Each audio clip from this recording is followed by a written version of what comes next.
Welcome to Radical Feminist Perspectives. Today we're going to hear about the book Rape of the Wilds by Andrée Collard and Joyce Contrucci, and it will be discussed by Lierre and Marian Rutigliano. So thank you very much, and over to you. Morning, everybody. Rape of the Wild by Andrée Collard with Joyce Contrucci. And there are two authors. Is Andrée Collard. She was ill when she was writing this book. She had cancer. So it was finished after her death. It was finished by Joyce Contrucci. It was published in 1988.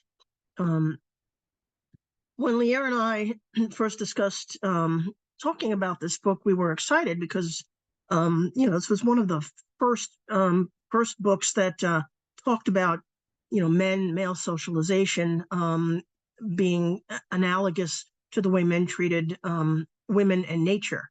There were not a whole lot of women back then talking about this, so we thought this is great. And then I got to tell you, when we reread it, we were like, oh my God, she got that concept right, but she got so much wrong. There are a lot of things, and you need to.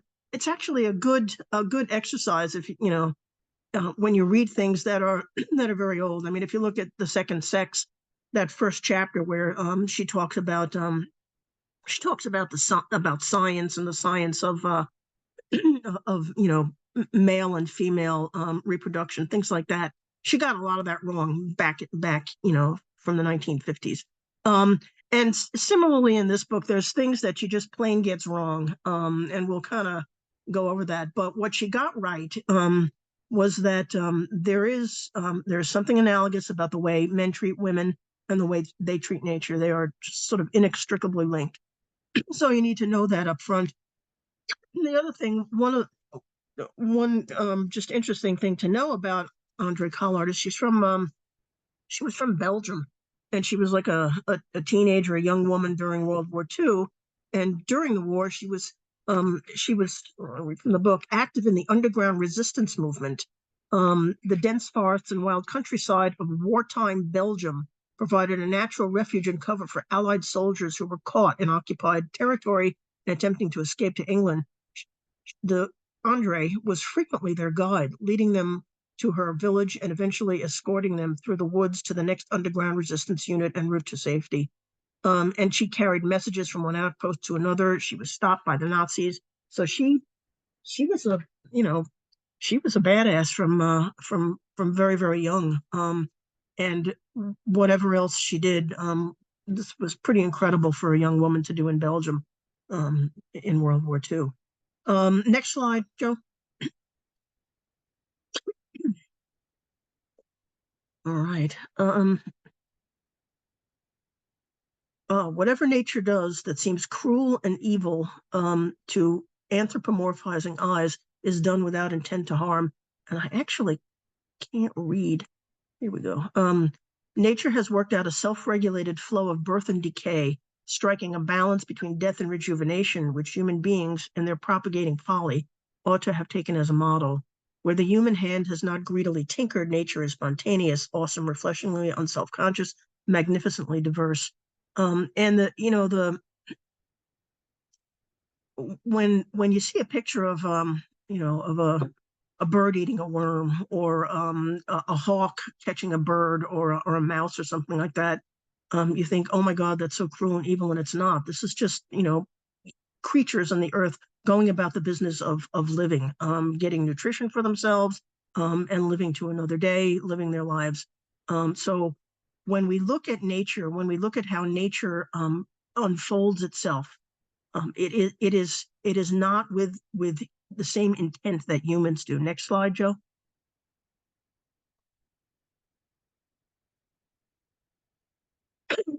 And we recognize that. I mean, a long time ago, we recognized that that there is a certain kind of a fundamental nature, a fundamental thing about giving birth, about living life, about getting nutrition, and about just going about the business of living. By whatever name she's called, the mother goddess is the archetypal female symbol. Those were the first gods. They were goddesses. And Andrée says, what impresses me about her is that the ancientness and the range of her religion, as well as the fact that the people of the Paleolithic age throughout Europe and Asia possessed the imagination, skills, and leisure to fashion her likeness in small clay figures dated around 25,000 BC. I take the discovery of nothing but female figures from that period as evidence of gynocentric societies or matriarchy. And this is really important. By matriarchy, I mean not that women were the dominant sex. The notion of dominance is patriarchal, but that female experience determined culture. This is different from matrilineal descent, which may occur in very, very patriarchal cultures. This is different from women trying to dominate. This is different. We talked, I guess, a few months ago about the early women's rights movement in upstate New York, where the women like Elizabeth Cady Stanton and Matilda Jocelyn Gage learned from the Iroquois, and where the women helped pick the chiefs. They weren't the chiefs, but they picked the chiefs, and the men couldn't go to war without the women weighing in on it and saying, yeah, okay. Next slide, Joe.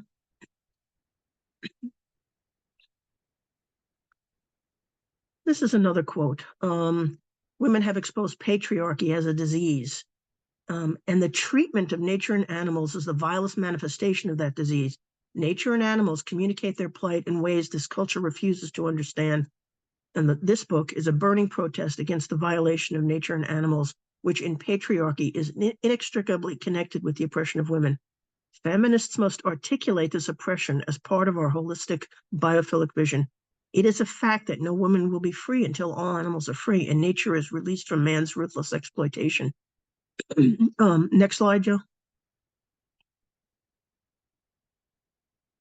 Lierre, you want to weigh in here? And Can you hear me? I just want to make sure. Yes. You can hear me? Yeah, all right. So my internet died, so I'm out on the porch with my phone. So hopefully this works. Okay, so there's a part of this book where she's talking about the goddess culture and the first art that we ever made, and the sort of biophilic impulse that is quite clear through all of this. And she gets some of the facts a little bit muddled. So I just went through and sort of put this back together. So if you do read this book, this will make a little more sense. So we're going to back up 4 million years, but don't worry, we're going to go quickly. So Australopithecines emerges on the plains of Africa. And 2.3 million years ago, the genus Homo arrives, and that's us. So Homo habilis uses stone tools and has the brain the size of a chimpanzee.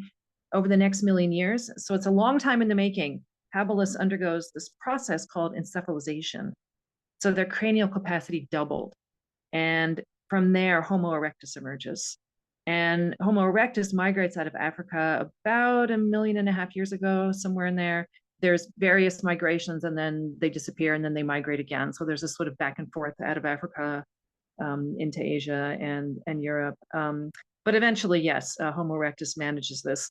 And they are the first to use fire and some more complex tools. And then finally, Homo sapiens appears 400,000 years ago. And by 200,000 years ago, they are identical to modern humans. But what happens across this is that our brains get bigger and bigger, and our digestive tract shrinks and shrinks and shrinks. So we become this completely new creature that the planet has really never seen before. Okay, next slide. By 100,000 years ago, we're burying our dead. This is the oldest burial site that's been found. It's at a place called Quepsa in Israel. I'm probably not pronouncing that anywhere near what it should be pronounced, but anyway, that's where it is. This is in Israel, modern day Israel. So we're burying our dead. We start doing it ritualistically. So the skeletons are positioned. They're usually painted with ochre. The bodies are painted, and there's all kinds of grave goods around. So what was important to these people is buried with them. In this particular grave site, the oldest musical instrument ever found was buried here. It's a flute made from a vulture bone. They are making clothes from hides. They have jewelry, and there's more sophisticated hunting techniques going on. And there's barter. They're clearly trading with each other from long distances for things like obsidian. And there's art. So what are we painting? Next slide. Well, we're painting a lot of animals. The oldest art ever made by humans. Next slide. This is from a cave in Indonesia. It's 44,000 years old.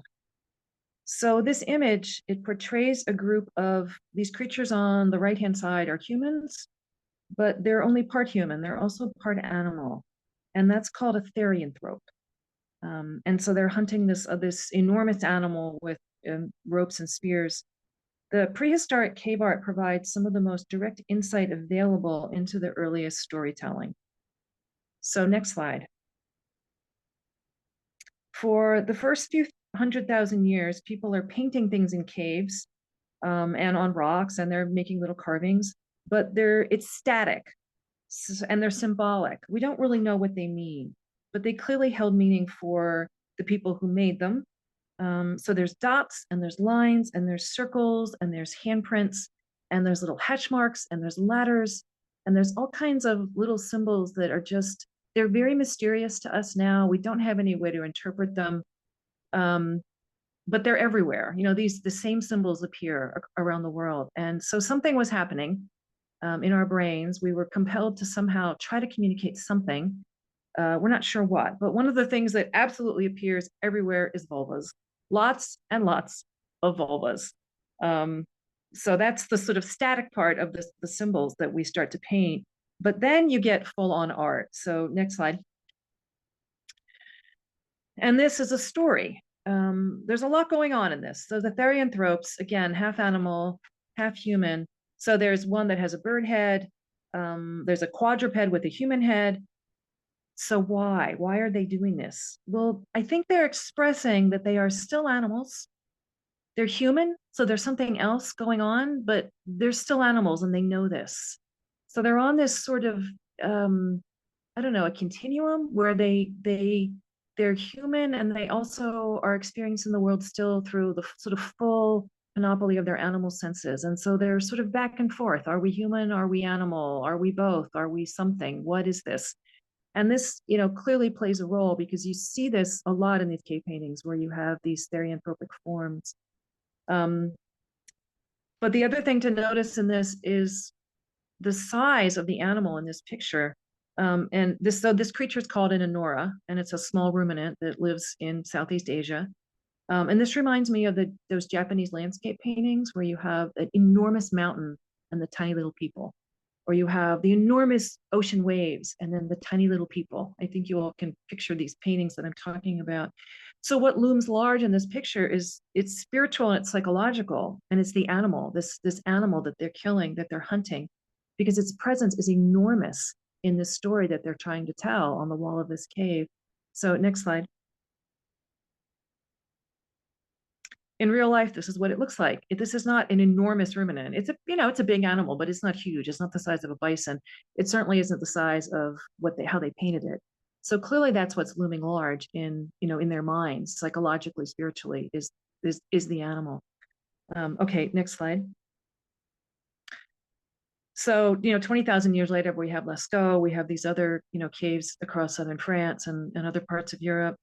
Pablo Picasso went to Lascaux when it was still open to the public, and his comment when he emerged was very famously, "We have invented nothing."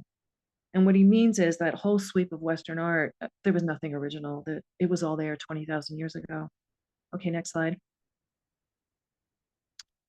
So this is Mariwa, another hunting scene. Again, the giant animals, the megafauna. Next slide.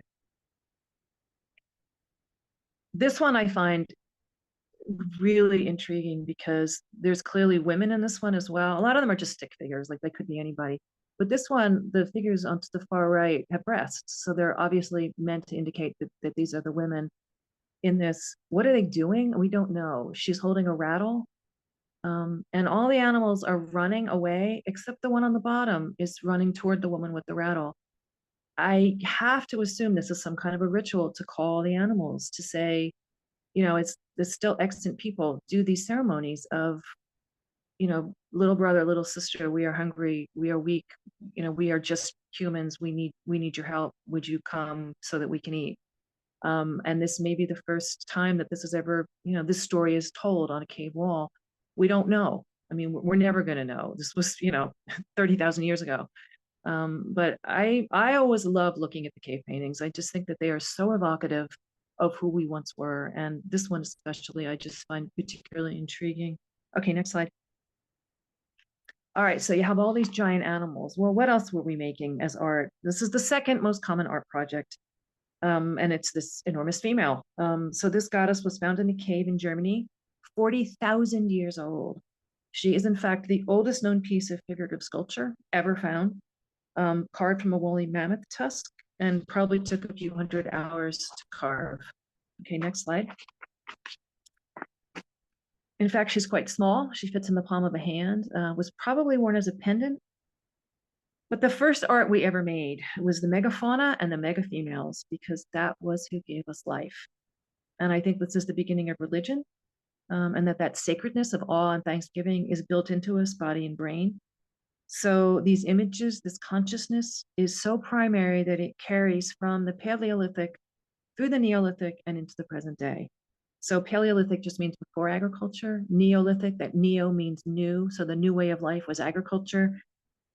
So that's Paleolithic, Neolithic. So, we start with these Paleolithic images of these huge animals, these huge women, and then we move into the Neolithic. So it moves from agriculture, from hunter-gatherer to agricultural societies that came next. So next slide. This is from Çatalhöyük, which is one of the oldest agricultural settlements ever found. Excavation there is still ongoing.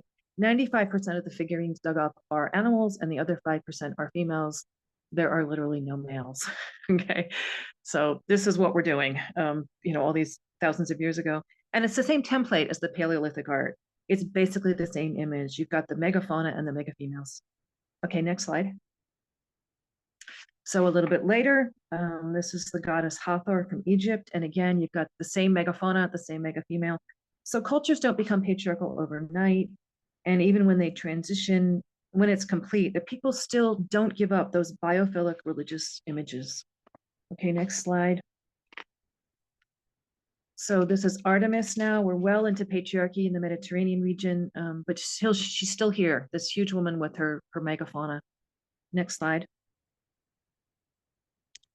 And this is later still. You still have Artemis with her hunting gear and the megafauna. Okay, next slide. And one more time, same image. She's been pushed aside at this point. She's still in the pantheon. She's not the center of it, but she's still there at the wild edges with the wild animals. Okay, next slide. And this still carries through. This is your basic nativity scene. And it's a woman front and center, bringing forth life on her own in this dark cave of a stable, surrounded by the same magic megafauna. I mean, it's literally the same animals. And of course, in the folk culture of Europe, on Christmas Eve, the animals can talk. So it's definitely a magical image. Okay, next slide. And so for all of that time, for this 2.5 million years that we're learning to do art and we're creating religion and we're becoming fully human, we were not monsters and destroyers. And this is her real point in the book, in going into this background. We were participants in the natural cycles of life, in the death that has to happen for life to continue. We understood that, we participated in it, and we tried to do it well. So I think this all goes to her point that as humans, our template is that gynocentric biophilic model, and that try as patriarchy does, it cannot erase that biophilia from our bodies and our brains. Okay, next slide. So Andrée Collard had an overarching framework that I think really holds, even if some of the details turn out to be a little bit incorrect in her telling, but specifically the origins of patriarchy. If you want to understand that, I really suggest the book, The Creation of Patriarchy by Gerda Lerner. And it was discussed by our very own Joe Brew with Holly Lawford Smith. So you can just listen to the crib notes and go on and watch that one after you watch this one. And Gerda Lerner's book, I think, is the one that really lays that story out so clearly about the transition from the sort of gynocentric culture to patriarchy getting worse and worse through agriculture and everything that happened then. So Marian, I'm going to pass it back to you. That was a great book, Origins of Patriarchy. Yeah. Goddess worship was about the relationship between women and nature. It wasn't about women learning to dominate, or it was about really living in harmony. And there are some quotes in the book from Native Americans, from other indigenous peoples that talk about that. And how did it happen? Well, The Origins of Patriarchy by Gerda Lerner is a phenomenal book. She also talks about the Epic of Gilgamesh. And if you don't know anything about that, or if the only thing you know about that was Patrick Stewart's soliloquy in Star Trek, very, very quickly, Gilgamesh was the king of Uruk, which is what is now, Iraq, on some dried up section of the Euphrates River. He was a tyrant. He tormented his people. He was very warlike, very oppressive to nature, to animals, to women. And the patron god of Uruk ordered the mother goddess. And this is okay. One of the first documented examples of men ordering women around. Ordered the mother goddess to create a companion for Gilgamesh to tame him, make him less cruel. So they created Enkidu, who was described as a wild man, but lived in harmony with nature and with animals. And Enkidu was corrupted and made savage by Gilgamesh. And so there are a bunch of examples about this, like early examples of male socialization. Next slide, please, Joe. Animistic societies in which everything is endowed with soul. They do not strive as we do toward independence from nature, nor do they view nature as a collection of organisms engaged in the problem of staying alive for the benefit of humans. We, on the other hand, we no longer think of ourselves as children of Mother Earth, but as children of culture. And as such, we unravel our isolated existence, disconnected from the beasts and everything that is. Next slide, please. The next chapter, this is out of orders. There's a chapter about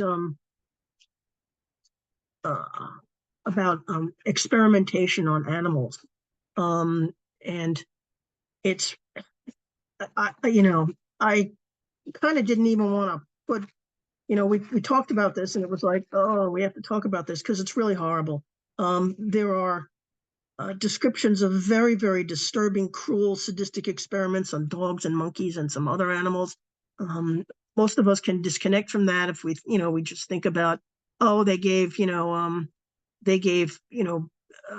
drugs they're experimenting on to rats and mice, and some of us may have had those animals as pets. Most of us do not get the same sort of visceral reaction to the horrible things that have been done to animals like monkeys and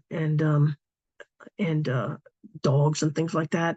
Robert White of Case Western Reserve University and what became the Cleveland Clinic include his work, his achievements. His so-called achievements include removing the brains of monkeys and dogs and preserving them alive, grafting a brain on the throat of a living dog, transplanting the heads of rats and monkeys onto the body. Who thinks of this stuff?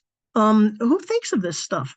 This is a very, very male approach to animals, to what we can do with animals, that they become tools. Animals become tools to achieve some sort of goal. Next slide, please.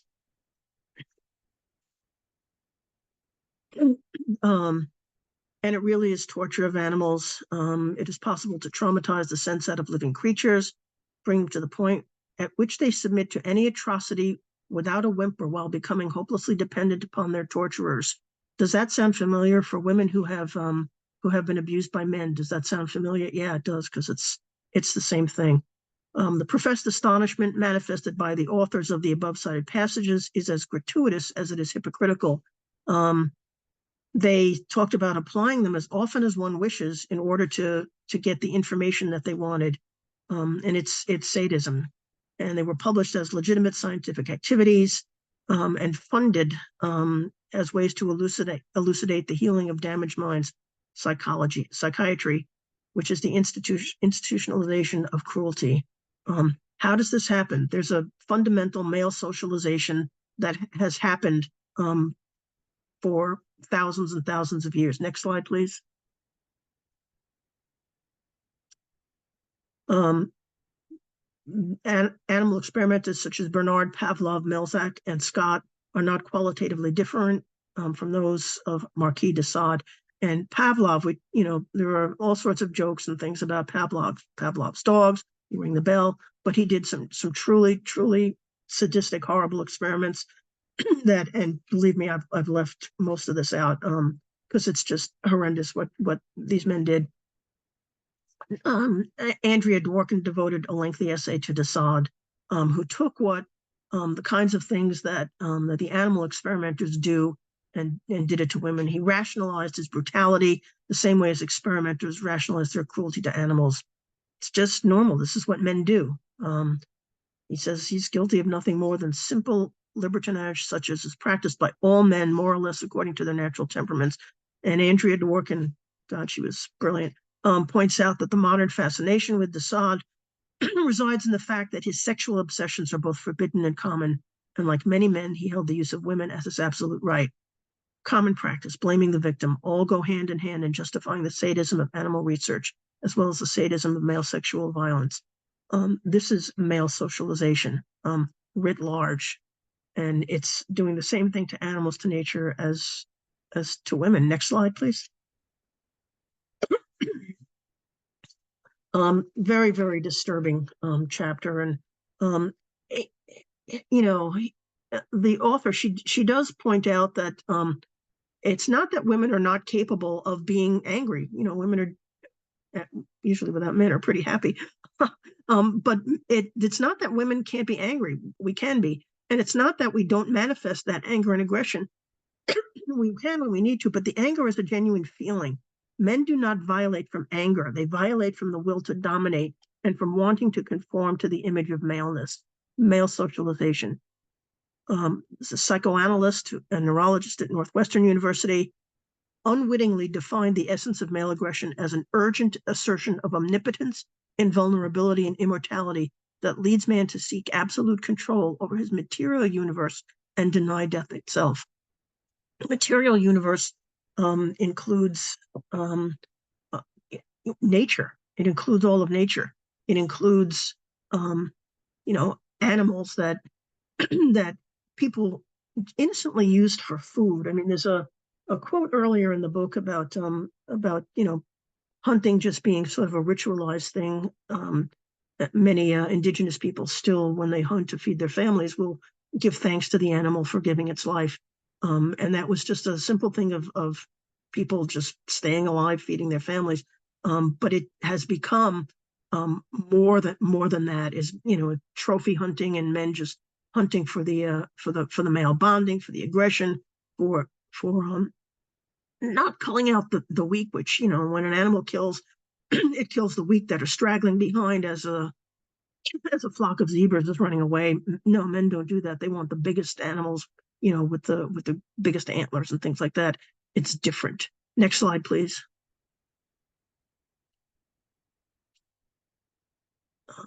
To be men, this guy says, a professor of medical ethics, to be men, we must be in control.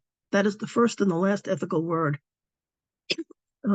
Fortunately, there are a few people like Eric Fromm who said that he noted that the core of sadism, common to all its manifestations, is the passion to have absolute control over a living being, whether an animal, a child, a man, or a woman. Eric Fromm is probably one of the few things that I can actually recommend somebody going on to read in so much of this book. Reading those experiments, if you want to read them in the book, it's really horrible. Next slide, please. The products of technological and experimental research, human-animal hybrids, human-computer, human-animal computer combinations, have been variously designated chimeras, subhumans, parahumans, etc. And when these products deviate from the bioengineer's designs, they're called monsters. Again, Robert White, this guy at Case Western Reserve in Cleveland Clinic, is a headhunter specializing in head transplants. If head transplant sounds too gruesome, we can minimize the effect by using the Greek word for head, cephalon. besides having some success in preserving the living brains of dogs and monkeys, makes me want to vomit. He has transferred the decapitated heads of rats and monkeys onto the bodies of other decapitated rats and monkeys. This is very prescient prediction of what was going to happen that Jennifer Billick has also written about, transhumanism. This is something that was thought to be just so bizarre and so off the wall and would never happen. And who could possibly believe this stuff? But this is the core. These are the seeds of transhumanism, which we see today. Next slide, please.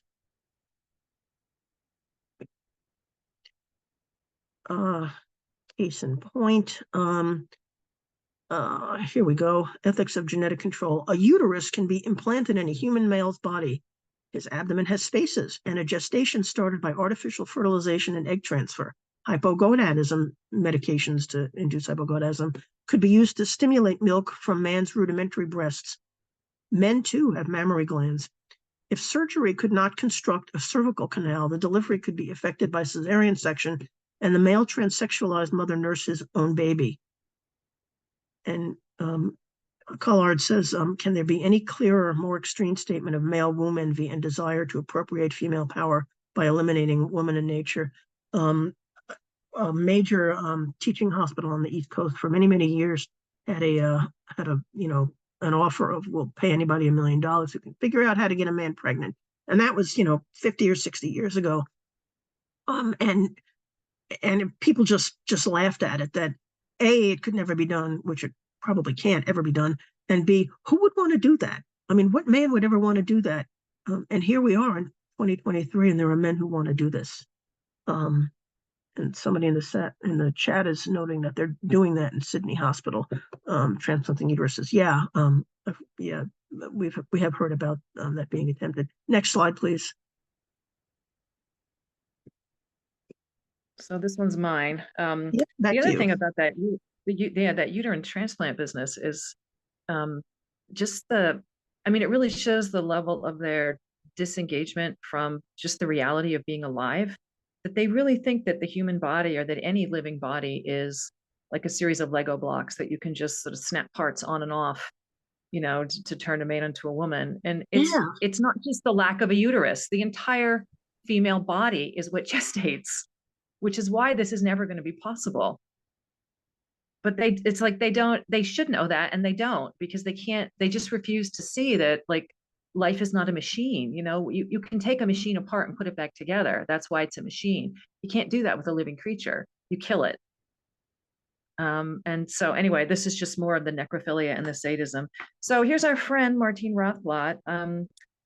The essential disembodiment of computers is the dream of the necrophiliac. And necrophiliacs are obsessed with robots and machines. This is one of the things that Eric Fromm talks about in his book. So there are now men who want us to upload ourselves into the internet. And here's Martine Rothblatt. He's one of them. Okay, next slide. He is a tech and medical billionaire who has declared himself a woman, of course. His life goal is to, quote, tear down walls and barriers that exist between the digital world and biological existence, and doing so with the creation of a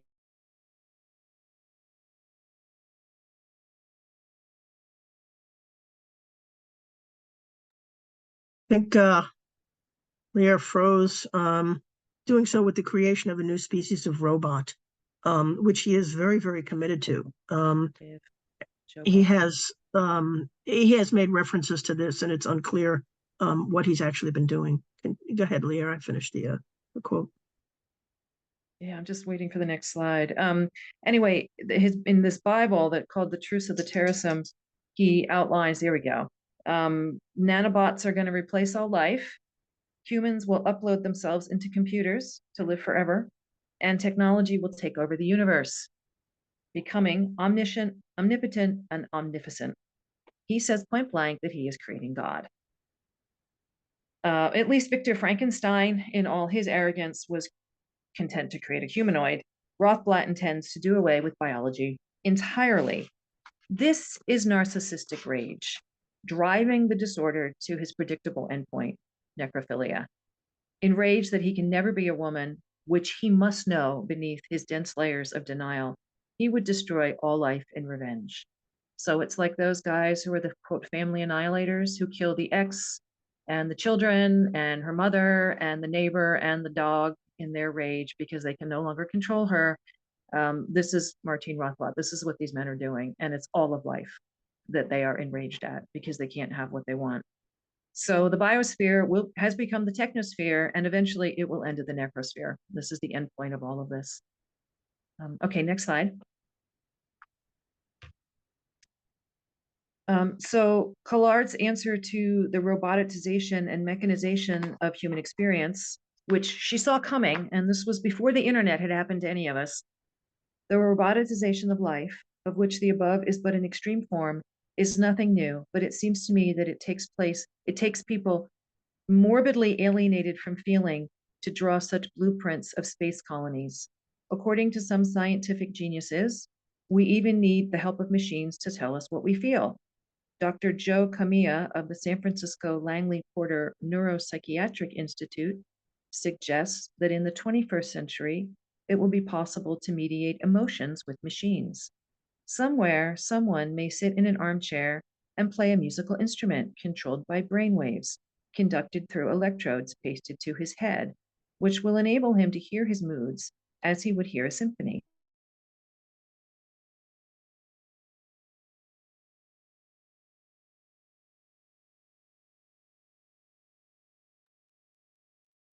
Looks like Lierre froze again.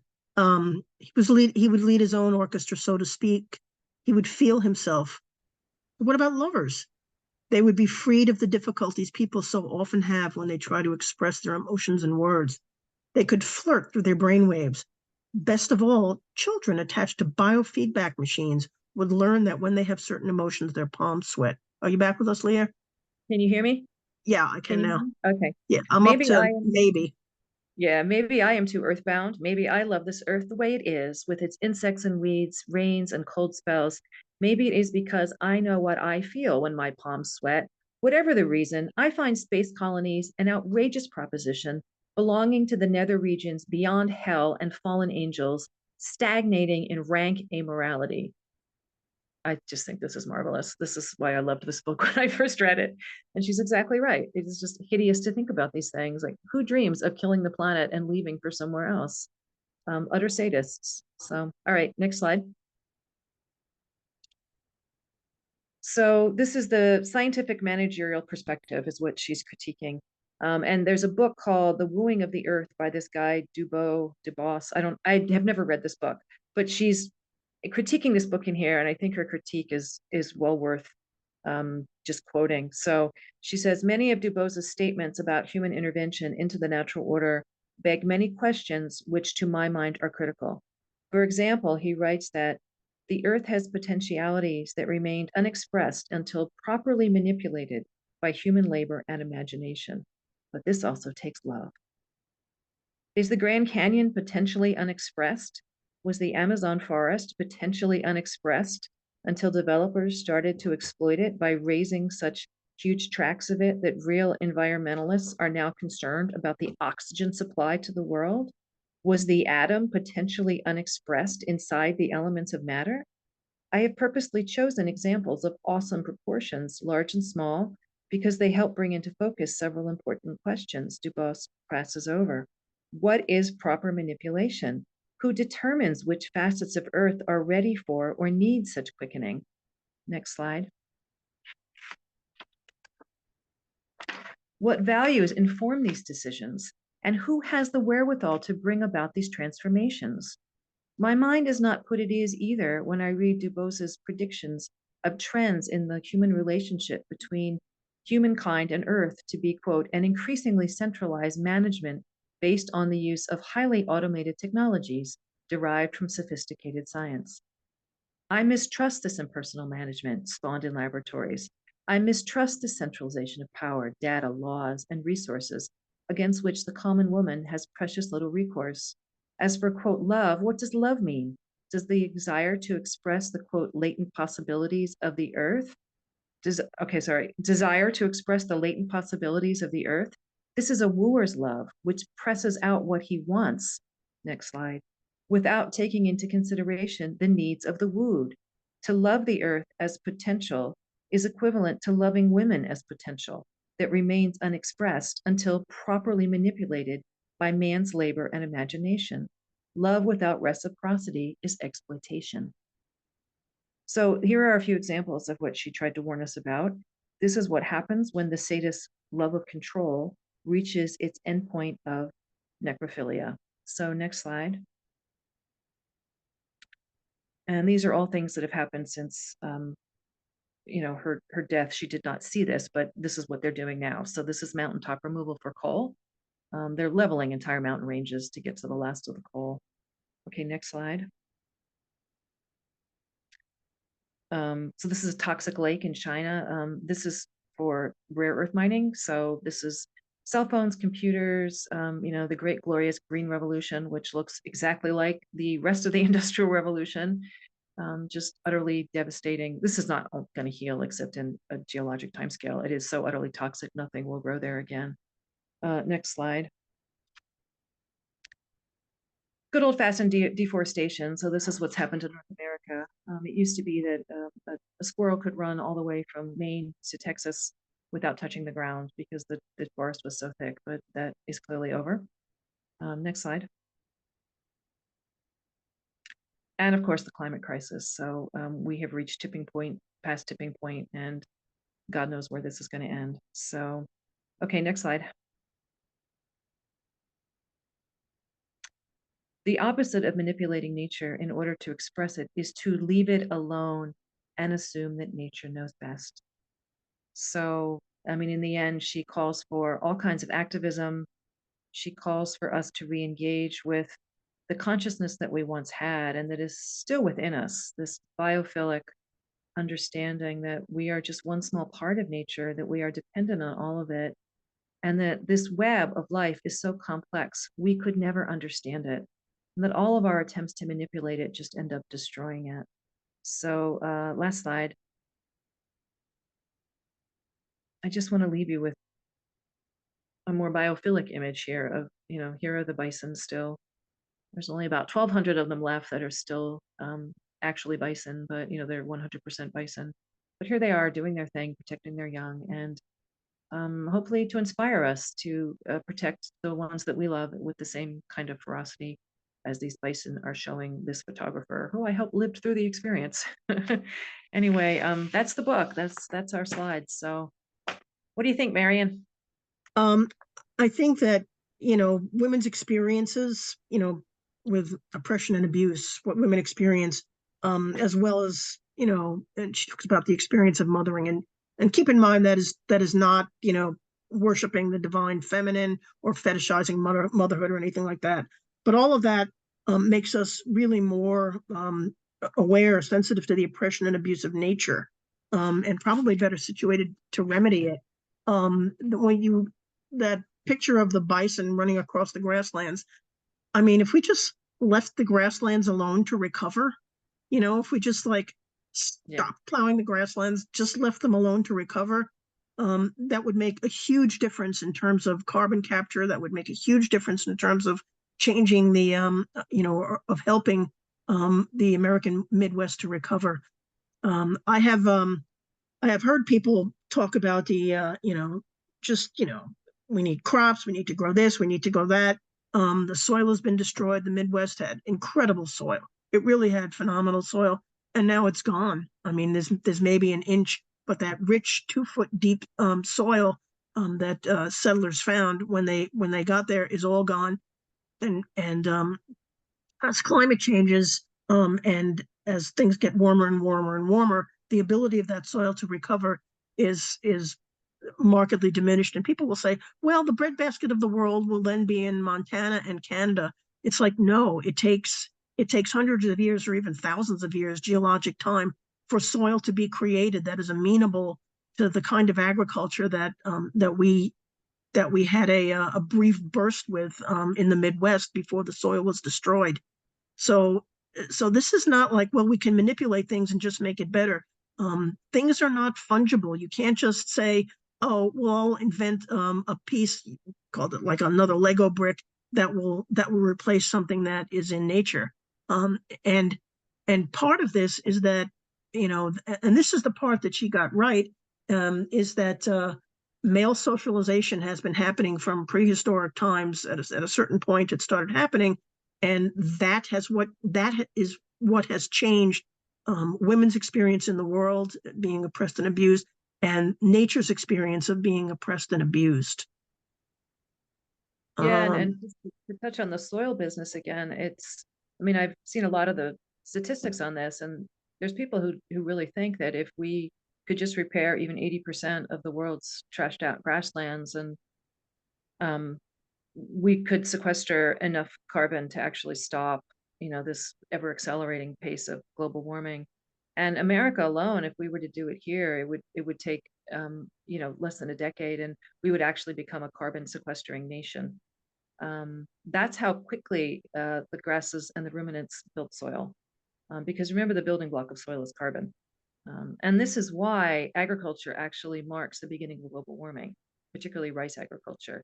But when you look in the record there, in the fossil record, that's what you find is that the climate starts changing when people start doing agriculture. And there's a little dip in the rise in carbon that's the Black Death, the bubonic plague, because so many people died. It was like a third of Europe died, and a huge chunk of Asia died. I think it came from China originally. So, across that entire landmass, huge numbers of people died. And what that meant was the forest came back because they stopped destroying it doing agriculture. And because of that, there's a dip in the carbon record right there. And then, of course, people just do the whole thing all over again and take the forest back down. So then it goes right back up. But that's really the beginning of global warming. It's not the industrial age.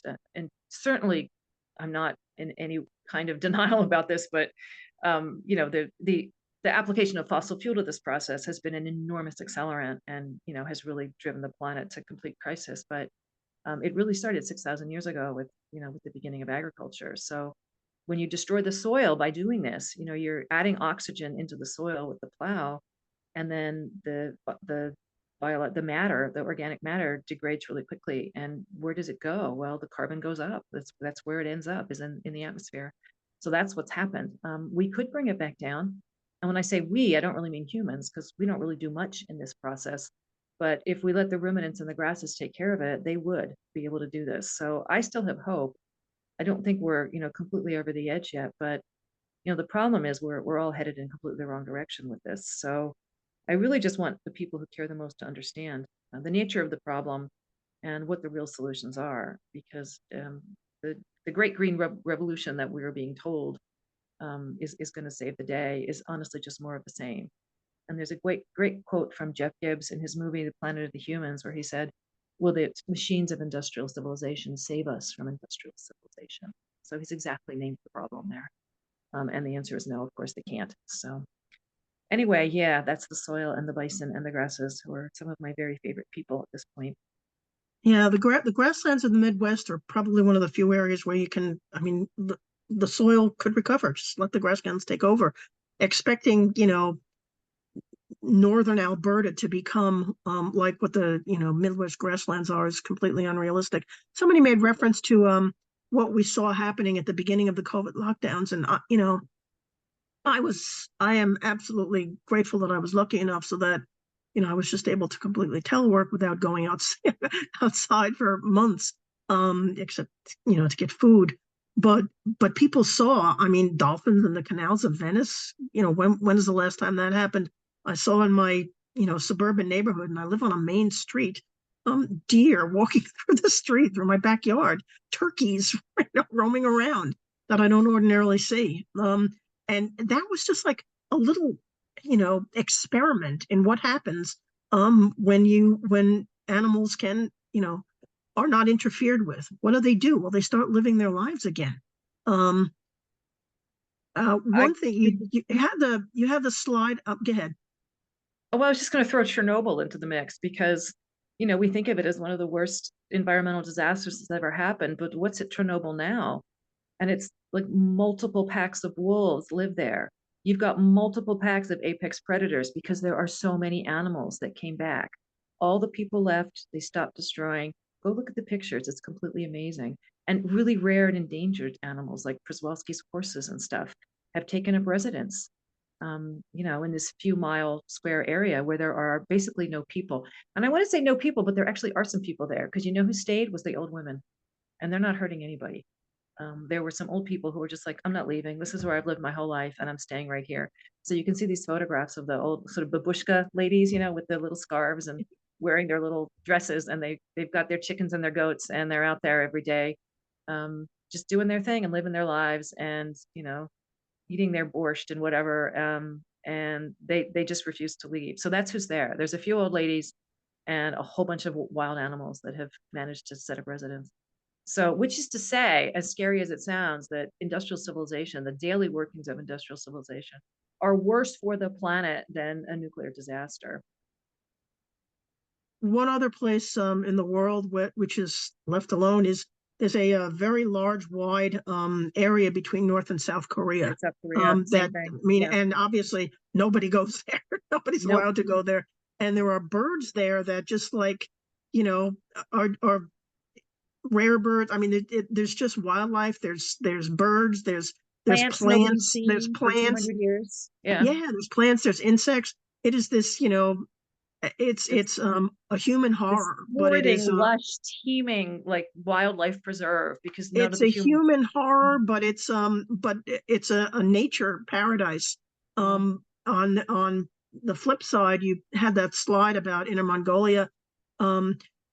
This also speaks to oppression of local peoples. And I read a book a while ago called The Emperor Far Away, which was about far-flung areas of China. And I think it was from like I don't know, the early 2000s, before anyone really knew about the Uyghurs, who weren't like right there. Talked about the oppression of the Uyghurs and you know, working in the mines and things like that, and how their way of life was being destroyed, and now they're trying, you know, they're being exterminated essentially. So all these things that we are doing to nature also affect people. There was a question in the chat of if there are any problems with this book. Yeah, there are. There are problems with this book. She talks about, you know, she talks about goddess worship, which is fine, and she got that part correct, and she got it correct that the way men are socialized ultimately became socialized to oppress nature was also how they oppress women.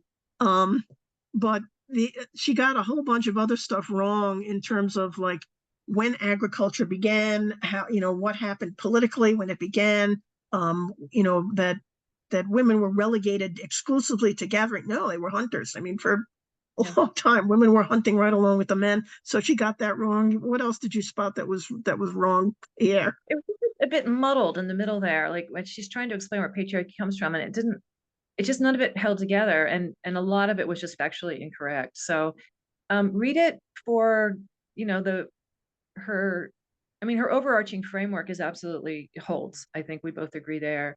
And the parts of this book that are amazing are fabulous. The last chapter is just fantastic. I loved it. But yeah, that middle chapter where she's talking about, you know, sort of her version of the beginning of patriarchy just goes completely off the rails in a bunch of places. And I know you mentioned Gilgamesh, and her reading of that is just a bit odd, because the main point of the Gilgamesh story is, you know, what civilization is doing to nature. And so, you know, it's about Gilgamesh deforesting, taking down this mighty forest to build this huge city, which is literally what civilization is. And she seems to kind of miss that point entirely, like that is what, and it's considered, you know, the first piece of literature that's sort of the foundation of Western culture.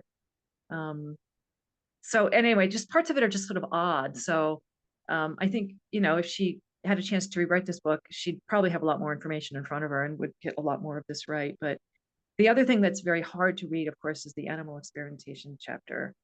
And I remember now that when I first read it, I mean, some of that stuff just gave me nightmares. It's so, the level of sadism is just so hideous, because it's not even just, oh, let's try a drug on a mouse, which is horrible enough, which is, like you said, it's like diabolical. You know, that you would think to do these things to creatures is so, it's just horrendous. And I don't know whether you want to read that chapter or not. I guess this is my trigger warning here.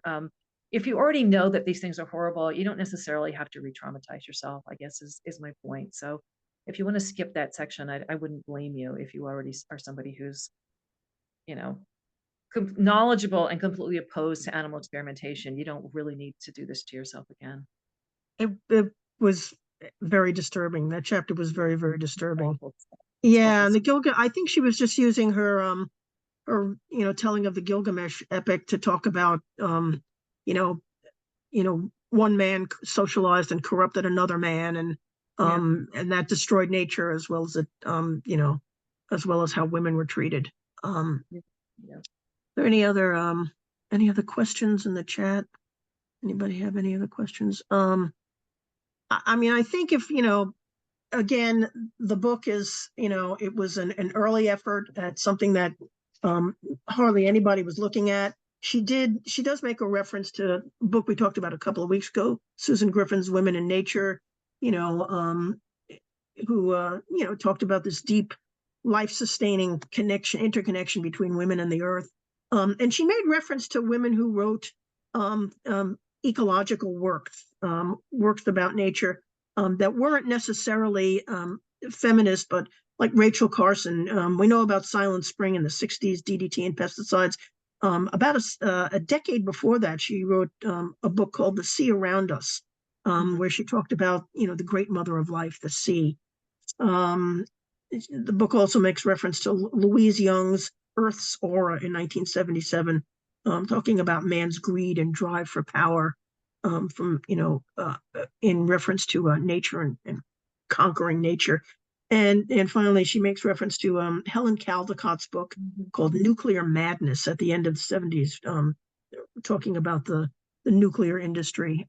So if you want to pick up those books, they're probably a lot better than this one. But read this book. I mean, I'm not saying don't read it. It's just, it had some problems. Yeah. And she also, at the end, she talks very positively about the direct actions that Greenpeace were doing at that point, because, they sort of came out of nowhere and were suddenly out in little tiny boats defending whales from whaling ships. And it was really cool when all that stuff started happening. And she very positively references, Greenham Common and Seneca Falls and the kind of activism that, women were doing en masse. I mean, just thousands and thousands of women were active and realized that the planet was at risk, and that, it was connected to patriarchy, and that we needed to do something about it. So there's a real call to action at the end of the book that I find very inspiring as well.